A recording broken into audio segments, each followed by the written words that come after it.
2 minute mark. Awesome, awesome. Well, good afternoon, everybody. I appreciate you guys tuning in. I'm Drew Maney, client executive at Hylant, and we are thrilled to partner with our friends over at Real IT Solutions to put on this webinar. It is also my pleasure to introduce the two speakers today. We're going to hear from Matt Kahle, the CEO of Real IT Solutions, as well as my friend Rob Nugent, the cyber risk advisor here at Hylant. Before we do get started, we are going to wrap up the webinar with a Q&A session. So at the bottom of your screen, you should see a little Q&A box. So if you have any questions that arise during their presentation, please feel free to click that button, and it's going to give you a prompt to submit a question. I will then collect those, and at the end of their presentations, I will go ahead and ask those, and our speakers will be happy to answer those for you. So without further ado, Matt, the stage is yours. Awesome. Thanks, Drew. Appreciate that. So while my slides load here just a second, I want to say thanks to Hylant for letting me be a part of this. And we'll see if this this fancy video situation works out okay. You guys see my slides? Okay, awesome.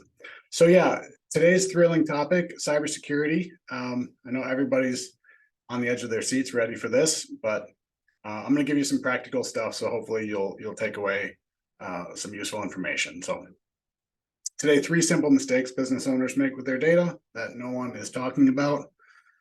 That's the the clickbait headline. But before we get into that, just why the heck do you care what I have to say, right? Who am I? Just a quick plug. This was earlier this month. I was over. I had the fortune to be able to go to East Africa and climb Mount Kilimanjaro. That's me. Here we go. That's me there on the top of the mountain. So huge life-changing event. So I just had to share that with you guys. But more importantly, talking about cybersecurity, I'm the CEO and founder of Real IT Solutions. Started the company in 2006. This year we made it to the Inc. 5000 list. I have been Security Plus certified for close to a decade. I do have an Amazon best-selling book, The Compliance Formula. The fun part about the Amazon bestseller list is it sounds a lot better. It sounds a lot more important than it really is. We're just bestseller in one category on one day, but we definitely made that top of the list. So more importantly, I think, than all of that is the fact that I have personally helped hundreds of small businesses here in West Michigan with their IT and cybersecurity. So enough about me. I am going to give you some practical stuff to take home with, so you may want to grab a pen or a pencil or your keyboard there since you're at your computer. Take some notes. So let's dive right in. The 3 simple mistakes, right? The first mistake that we're going to talk about is believing antivirus is enough. Scary statistics are, part and parcel of the IT trade. 75% of ransomware victims believe they have up-to-date antivirus. So that's the majority. I have to take off my shoes to count past 10, but I think 75% is more than we'd like to see for that kind of a statistic. So that's 3 out of 4 businesses that get hacked believe they were safe. They were investing in cybersecurity. They thought they had things in place, and the attackers were still able to get in. So how does that happen, you might ask? Well, the hackers have gotten pretty smart. They can bypass antivirus. Their tools are constantly evolving. The systems and the processes that they use are under, process improvement methodologies, just like we use. So they're constantly changing tactics. Without getting too technical, just real quick about what antivirus is or what it does and why it's not enough. It's kind of like your immune system, right? You get a new flu shot every year because the patterns change. Antivirus looks for patterns in files. So you've probably heard IT people talking for decades about, are your antiviruses up to date, right? Up to date, because you got to keep them up to date. Well, because they publish a list that the antivirus tools look for, patterns of files that are known to be bad. So what that means is if there's a file that comes through your browser or your email and the antivirus doesn't recognize it, it assumes it's good. So all the hackers have to do is they figured out a way to keep changing the files. Every time the virus replicates, it changes its structure, and the antivirus can't find it anymore. Even some of the newer tools with artificial intelligence, they need to learn, excuse me, making it slower to respond than the hackers, because all they have to do is push a button. So what worked yesterday does not necessarily work today. Cybercrime is just easier than ever. There's a whole ecosystem out there of tools and systems and websites, job postings, payment systems, marketplaces. You can cross out Silk Road there because they're shut down, but there's plenty of others. Excuse me.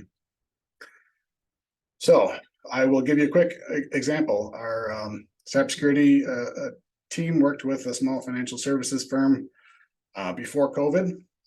Most of their users worked at the office. I think many of us can relate to this situation, right? Before COVID, we all worked in the office. Cybersecurity was pretty easy. Antivirus protected the computers, and if the attackers got past the antivirus, then the corporate firewall would stop them, right? Today, that's changed significantly. Users are working from home, coffee shops, wherever. People at home use very inexpensive firewalls, if a firewall at all, right? So when the hacker gets past it, there's no corporate firewall to stop them. So this particular firm, 17 people, one of the 17, clicked a link in an email. They got a phishing attack. So the hacker was able to get past their antivirus. And they got on the VPN, spread ransomware to all the connected computers. Now, the unfortunate part of all this is they had to pay the ransom, but the worst is they were down for close to 2 weeks. So I don't know about you guys and your organizations, but if my organization was shut down for 2 weeks and I had to pay the ransom, I'd struggle to come back from that. I really would. So all businesses are at risk, and substitute businesses for whatever it is. I know we got some municipalities or small medical practices or law firms or accounting firms, whatever it is. It doesn't really matter. The attackers aren't looking specifically for you. They're just looking for openings to exploit. So they've all had to pay the ransom. So what can you do, right? What's the practical thing you can do?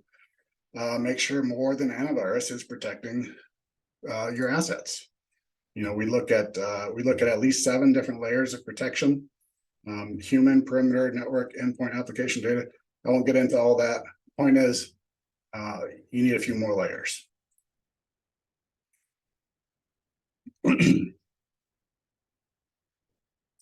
So that was mistake number 1.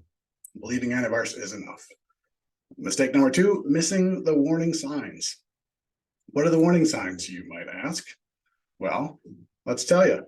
So here are a couple of warning signs that your network may be insecure. The first one is, if you've ever been hacked in the past, you are twice as likely to get hacked again. That sucks, but it's true. The attackers, not just occasionally they can leave a back door if you don't clean things off well enough.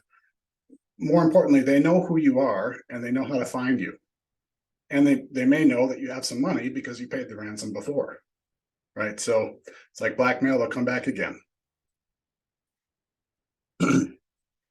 Another sign is if you can log into your corporate email account or your business email, your organization email, without being prompted for an access token or some other multi-factor authentication type scenario. Got to have that.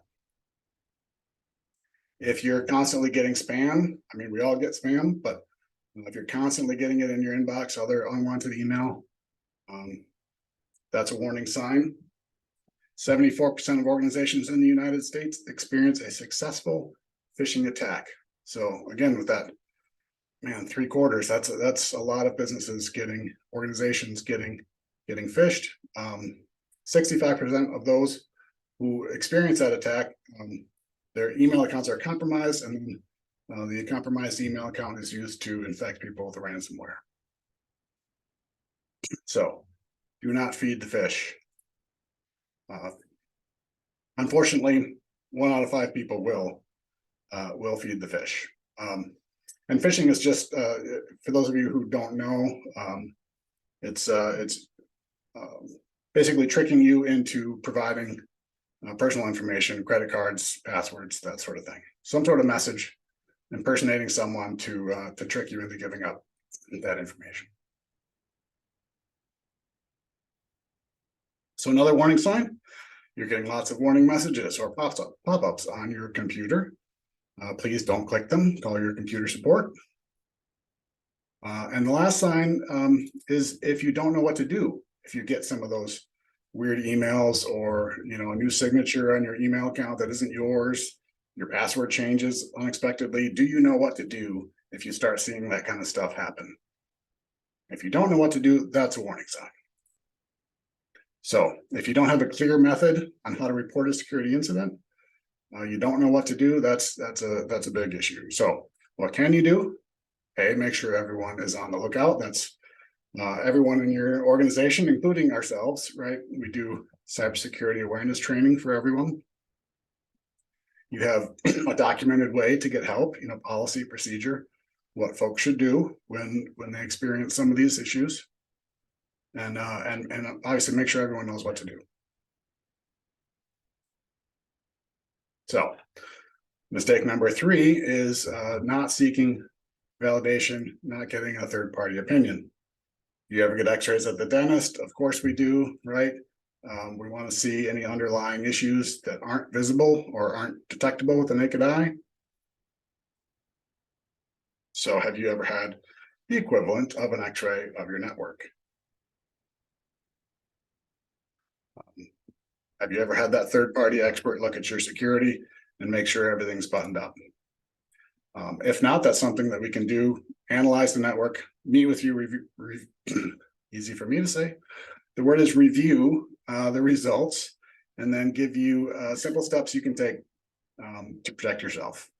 So if you're only using antivirus, which you shouldn't be, if you've ever had a breach, if you can log into your business email without being promoted for multi-factor authentication, if you're constantly getting spam, unwanted email appearing in your inbox,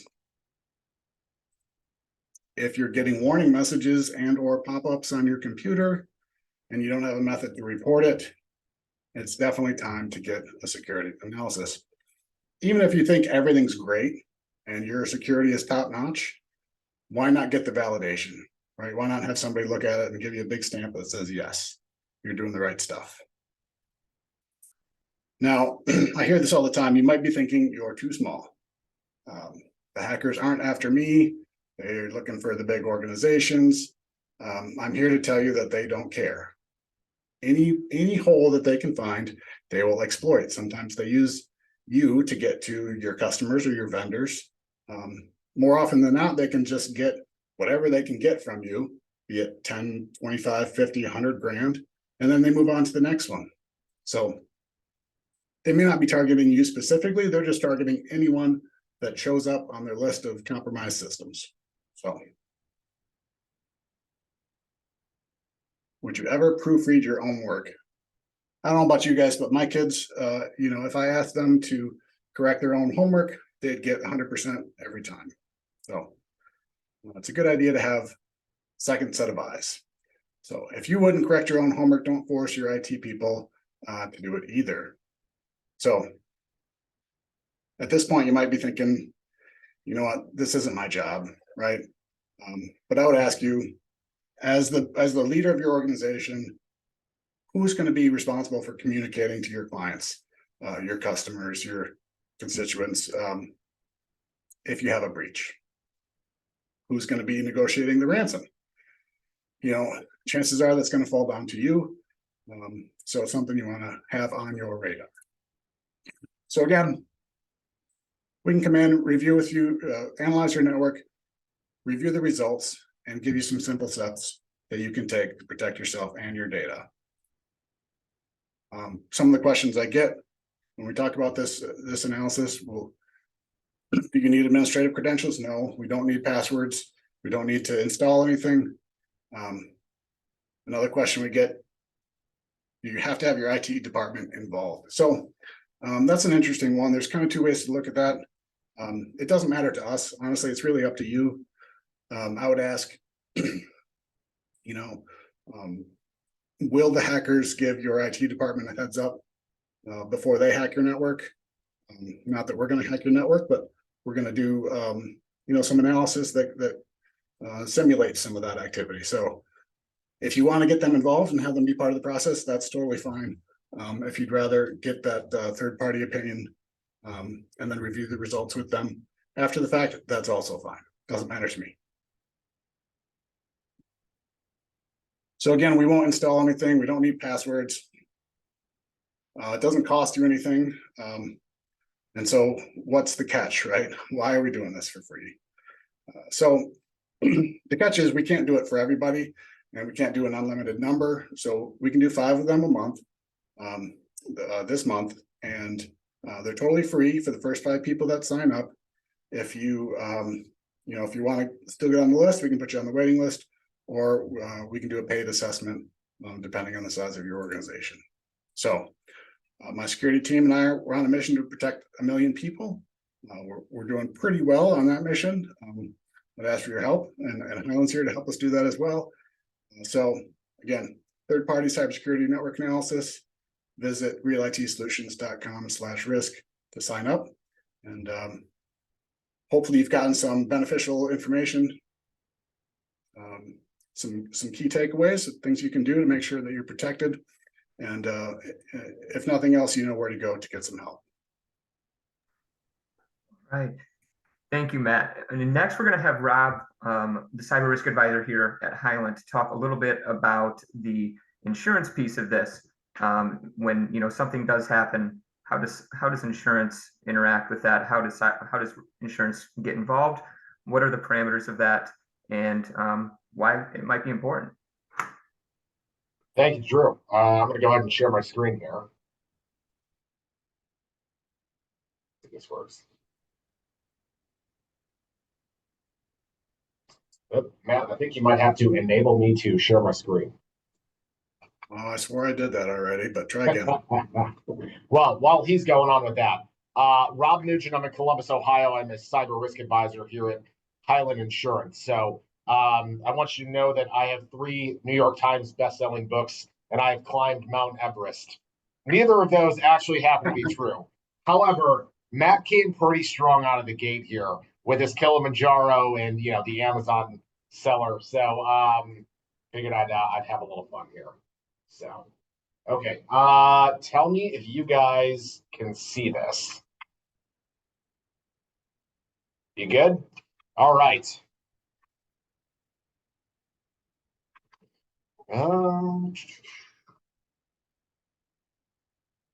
All right, so here's what my role is. I've been with Hylant for about 2 years. If you have the most general basic questions on general liability or property or something like that, I cannot answer those for you. That is not my world. However, what I do handle is cyber insurance. I've been in the cyber insurance market for about 8 years, here for 2 years, and spent the last 6.5 as an underwriter at Travelers Insurance. It gives me a little bit of a unique perspective, right? Where I've been on the other side of the table, so I know what underwriters are looking for, what are their go-to things, what are the hot button topics, what's important to them on an application, what is maybe not so important to them on an application, things of that nature. So let's hop into this. Okay, what is the fastest way to put people to sleep during a presentation? Show them a whole bunch of statistics. I understand that this is not the most fun thing in the world, but there's only one slide of these, and I feel like they're very important. So I do want to go over these here briefly. That top one, 82% of all data breaches in 22 involve the human element. This is important. I don't care what kind of controls you have in place and what your cybersecurity looks like and what you've done and this and that, right? People are people. They're going to click on the wrong things. They're going to send emails to the wrong person. You know, they're going to do things that they're going to make mistakes, right? So this is important to know is that, hey, people are involved. They're going to make mistakes. There is no way to completely prevent that. We're going to talk a lot about ransomware. Ransom payments, when you have a ransomware claim, ransom payments account for roughly 10 to 15% of the total claim. That is important. That is something that definitely I always like bringing up here. People say, okay, well, you know, if I have a ransomware claim, most of the cost of that is paying these bad actors to get my network back. That is not the case. We're going to walk through a ransomware claim to just give you an idea of kind of what it looks like and how a cyber policy would respond, things like that. And then the other one, 287 days is the average time to identify a breach. Here's what that means. You have a bad actor that gets into your network.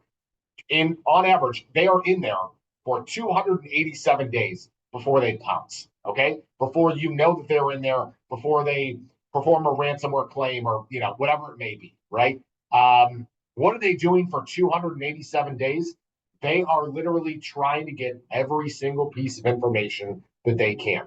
Any kind of financial data, any kind of personally identifiable information, anything that can help them, anything that they can get monetary gain from. All right, a common question I get is, okay, I want to have best controls in place. I want to make sure that I'm doing what I can so I can look as good as possible to insurance carriers, so I can get an insurance policy, that kind of thing. What should I have in place? What controls are out there that I need to have? Here's kind of a list of the most important ones, I guess. I'm going to start here with multi-factor authentication. If there's anything that you take out of what I'm going to tell you, it's that if you don't have multi-factor authentication currently in place, you are already behind the 8 ball here. Carriers look for MFA to be in place in 3 ways, okay? Remote access to your network. So I work from home 3 days a week. When I'm logging into our network from my basement, it's remote access to the network. You should have MFA in place there. Number 2 is going to be web-based email. We use Outlook here at Hylant. I can walk to, you know, if I go to a library, let's say, and hop on a computer at the library, I can go to Outlook.com and pull up my email that way. That is web-based email. If you have web-based email, you should have MFA in place for that. And then 3rd is going to be your admin or privileged accounts, things that people that have access to things like routers and firewalls and servers and that kind of stuff, your IT kind of stuff, they should also have MFA in place. So definitely important.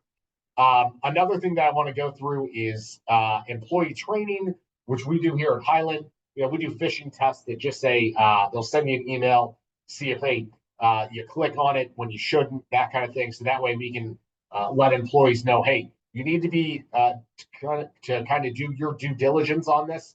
Be cautious about what's coming into your inbox. Make sure that you're only clicking on the right things. Incident response planning and testing is another big one.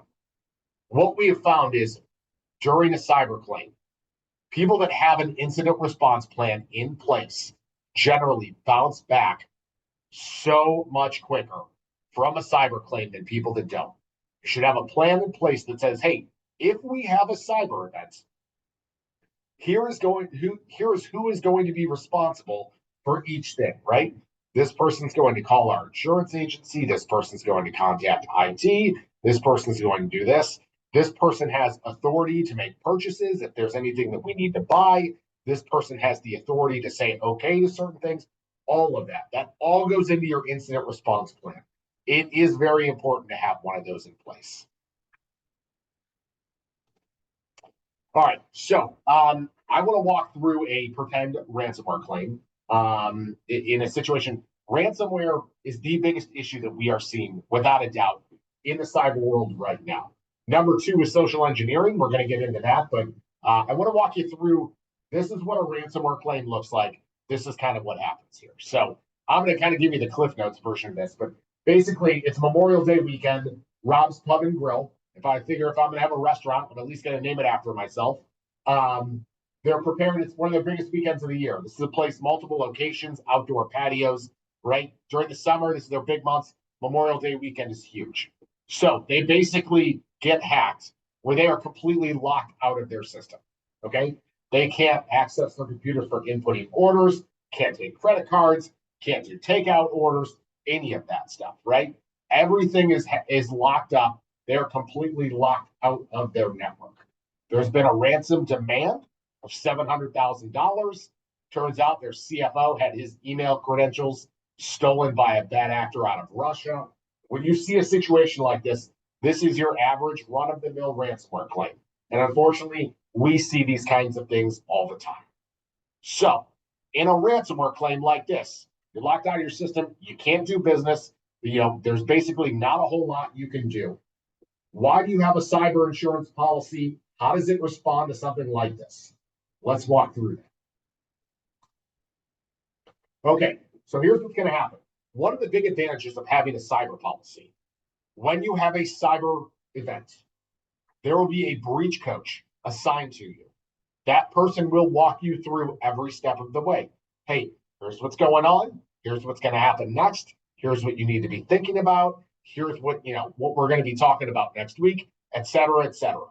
You are expected to be experts in manufacturing widgets or running a restaurant or running a retail organization, whatever it is that you do. You are not expected to be experts in what you do after you have a ransomware attack or a social engineering claim or any kind of cyber event. That is where your insurance company comes into play. They should be helping you out with that. That is the big advantage of having a cyber policy. So that breach consultation is huge. Forensics. We talked about how the payment on a ransomware claim is only 10 to 15% of the total cost of the claim. Forensics can oftentimes be the costliest part of a claim. So this is having a team of people to get in to figure out who got in, what they had access to, what information has been compromised, how do we prevent this from happening again?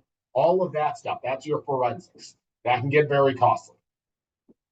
Also, you'll see breach response on there. Here's a fun fact, and I say fun with all possible sarcasm.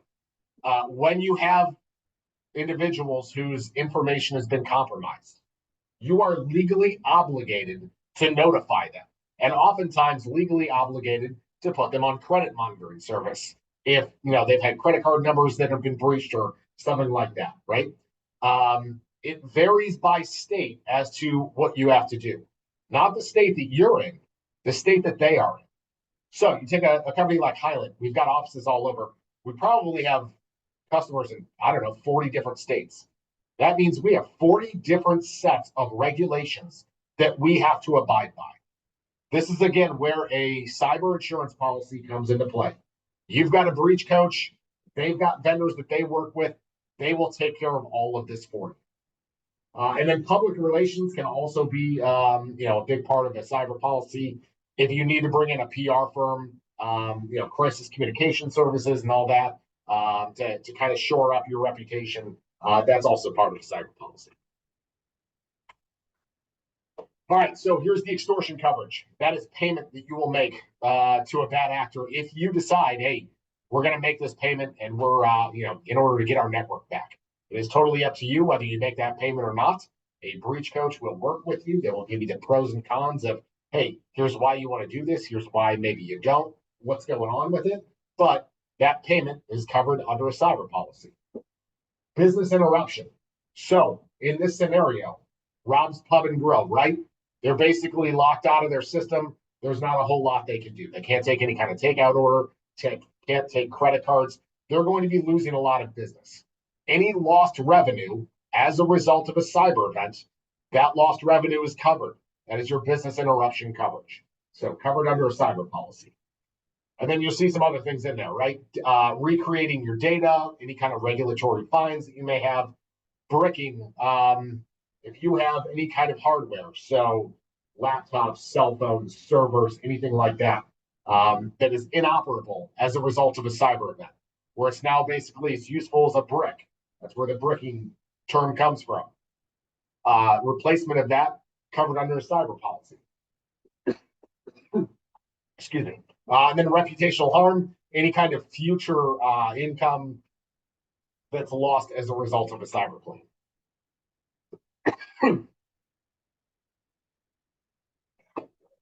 Excuse me, Matt, your coughing is rubbing off on me here. So, all right. So a lot of times people ask me, all right, so I'm interested in a cyber policy. What do I do to get started? What's the process like? This is exactly what a cyber application looks like. There is a cyber application, 4 to 5 pages long. I always tell people, hey, whoever handles your IT, get them involved here, have them fill this out, because they're going to know better than anyone else what to do, right? They're going to ask questions about multi-factor authentication, web-based email, do you have a PAM tool? All kinds of things in there about that. Do you have an EDR tool? Do you have employee training? What do your backups look like? Things like that. And you're basically just answering yes or no, or maybe filling some things out on there. And that's what we send to carriers in order to try and get quotes for you to get a cyber insurance policy. All right, so this is kind of continued what an application looks like. All right, and then the other thing I want to get into here is social engineering. So we talked about ransomware. Ransomware right now is the biggest issue that we are facing in the cyber market. If you came to me 3 or 4 years from now and said, Rob, what is the biggest issue? What are the most claims coming from in the cyber world? I'm probably going to tell you it's social engineering. Social engineering is when you are tricked into voluntarily parting with your money. Okay, here's what that looks like. Excuse me. You get an email. It looks like it's legit. Looks like it's from the CFO of your company. It says, hey, we need to go ahead and pay this invoice. Okay, so you say, oh, all right, that sounds good. Go ahead and you pay an invoice. Let's say it's $37,000 invoice, right? You go ahead, you pay it. You find out a week later that email did not come from the CFO. That came from who knows where. And we are now out that $37,000 that we just paid for that, right? Oftentimes what you'll see is they'll start with a low number. Hey, we've got a $1,500 invoice, a $2,000 invoice. And then once they realize they can get in, those numbers start climbing up, right? Another example of that is someone contacts you, one of your vendors contacts you and says, hey, we've got new banking information, right? So you've been paying us, we've been your vendor for the past 3 years, you've been paying us this way. We now switch to US Bank. Here is our new bank account information and routing number. Please start paying us, here effective immediately. You say, all right. So now all of a sudden you're making these payments to this new information. Find out that that email that you just got asking to change the banking information was not legit, and now you're out that money that you've got. There's a very easy way around most social engineering. Okay, and that is when you get one of these emails, you pick up the phone and you call them. You say, hey, ABC Manufacturing, I just got your email that you want to change your banking information. Just calling to verify that this is legit. Just want to make sure. They're going to tell you, hey, yeah, that was us. Or no, that wasn't us. Please do not change it, right? Picking up the phone, making that phone call, that is the easiest way to try and avoid social engineering. All right. So as we kind of finish everything up here, one thing I definitely want to tell you is, every policy is a little bit different. Here at Hylant, my team, we've got a team of 10 people. We do nothing but cyber insurance. The reason why on this is it is constantly changing. It is constantly evolving. Every policy is different. So what I do generally is when I am going out and getting quotes from carriers, I will take the top 3 quotes. I will put it together in a proposal, and I will break it down into an apples to apples comparison. So that way, when I'm on the phone with you, I am explaining to you, hey, here's who we recommend, and here is why.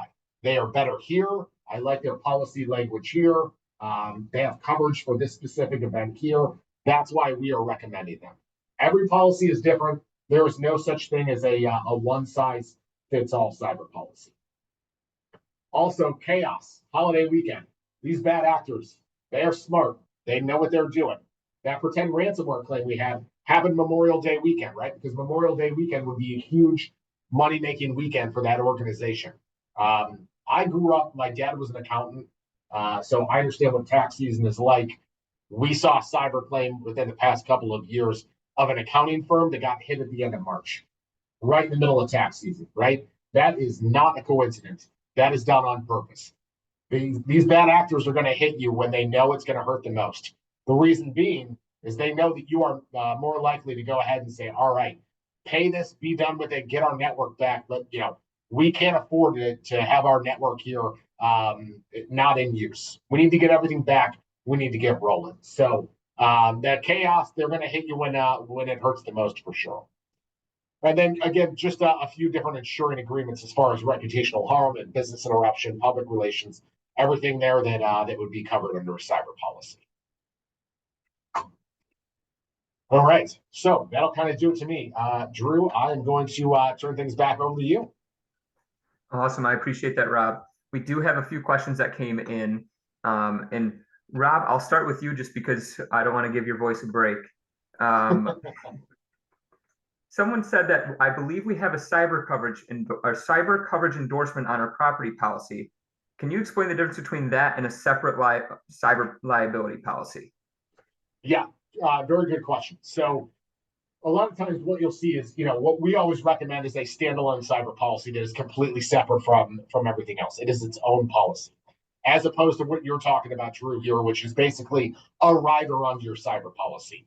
It is basically cyber light, okay? So what we mean by that is, yeah, it's going to give you a little bit of coverage, but it is not going to give you full-blown cyber coverage, right? It's not going to have as high of limits. It's not going to include all of those insuring agreements. It's going to be missing things in there.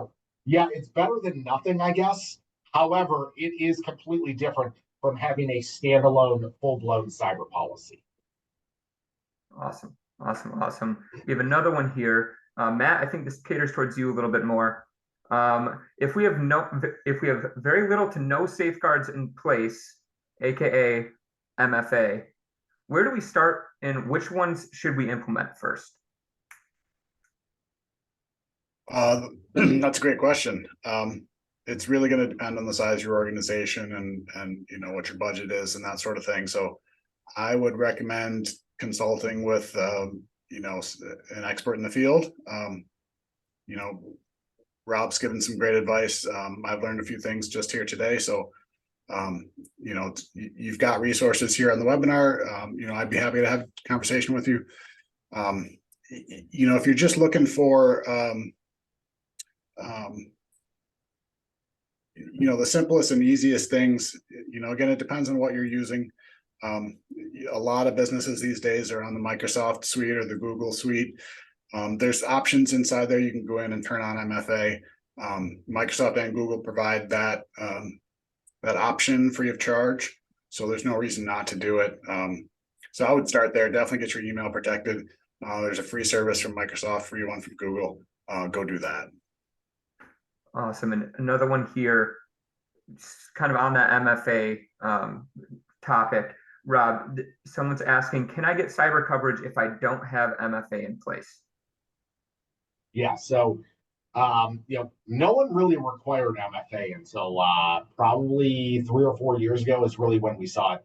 I was working at Travelers. We were the first carrier to say, hey, either you have MFA or we're not able to provide a cyber policy for you. Since then, there's been a lot of carriers that have kind of continued that and said, hey, that's the way we're going to do it too. It's gotten to the point now where most carriers require MFA, to get a cyber policy. However, there's still a few carriers out there that will provide a cyber policy for you without having full MFA in place. The caveat to that is, in that situation, most of them will have a ransomware sublimit on there. So they will say, hey, you've got a $1 million or $2 million limit, whatever it is. But if you have a ransomware claim, the most we will pay for that claim is $100,000 or $250,000. There'll be some kind of sublimit in there related to ransomware. Awesome. That's all the questions that I have that have come through in the Q&A button. But I believe all of our emails will be sent out. Okay, we just got one coming in now. I assumed that was going to happen. Someone just said, how do you define quote unquote full MFA? Yeah, so MFA carriers look for it in 3 ways. So remote access to your network, web-based email is number 2. So like if you're logging on from our random computer to a website like an outlook.com, that would be web-based email. And number 3 is your privileged or administrative accounts. So that's accounts that do have access to things like servers and routers and some of that IT related stuff. So, to put it all together here, remote access to your network, web-based email, privileged or administrative accounts. Those 3 things. Awesome, awesome. And just to plug here, Rob, if someone is interested in having someone take a look at their cyber policy, because you kind of mentioned that not all cyber policies are created equal and there's not a one size fits all. How do they get a hold of you, or how do they get a hold of someone to take a look at their cyber policy? Yeah, you had mentioned that we're sending out here our contact information. So get a hold of me. I'm happy to take a quick look and let you know, hey, there's some issues here. There's some things here that could maybe be a little bit better, and kind of give you some tips on that. Awesome. And Matt, I heard you mention in the presentation that you guys are going to be doing that promotion for the first 5 people to sign up for a scan of their network are going to get it for free. I'm assuming they're just going to reach out to you directly, or is there a webpage that we should be directing them to? And what should they look out for on that follow-up email? Yeah, for sure. Thanks for the plug, Drew. I appreciate it. Yeah, so there's a website. It should be listed in the chat there, the Q&A. If it's not visible, I'll go ahead and put it in there again. realitsolutions.com/risk. Just go there, put in your information, sign up. We don't sell your information. I'm not going to bombard you. It's not going to turn into some big sales pitch. We just got to get you registered, get you in line for the assessment. And again, there's no obligation. There's no catch. It's just we're limited in the number that we can do within the time period. So check that out. Awesome, awesome. Well, if I'm not seeing any more questions coming in, so I just want to take a second to thank Rob and Matt for their time today in their presentations, and all of you as well for tuning in. I hope that you found this at least a little bit valuable, and you know how to get a hold of us. We're going to send out a follow-up. I believe, Matt, you're going to have Michelle send out a follow-up email with all of our contact information, and we're more than happy to help you with your cyber policy or your cybersecurity, and we will direct that out accordingly. Just had a question come in. Will slide decks be available or sent out? Can we have a recording of the presentation or the slide decks put into those follow-ups? Definitely, the recording of the webinar will be sent. Will be sent out with that email recap, so you guys can view that later. I can't speak to the slides. I think we'll just stick with the recording, but hopefully that answers the question. Perfect. All right, we just got a perfect thank you. All right, everybody, you have a great rest of your day, and we hope to hear from you soon. Thanks, Drew. Thanks, Rob. Thanks, everybody. Thank you.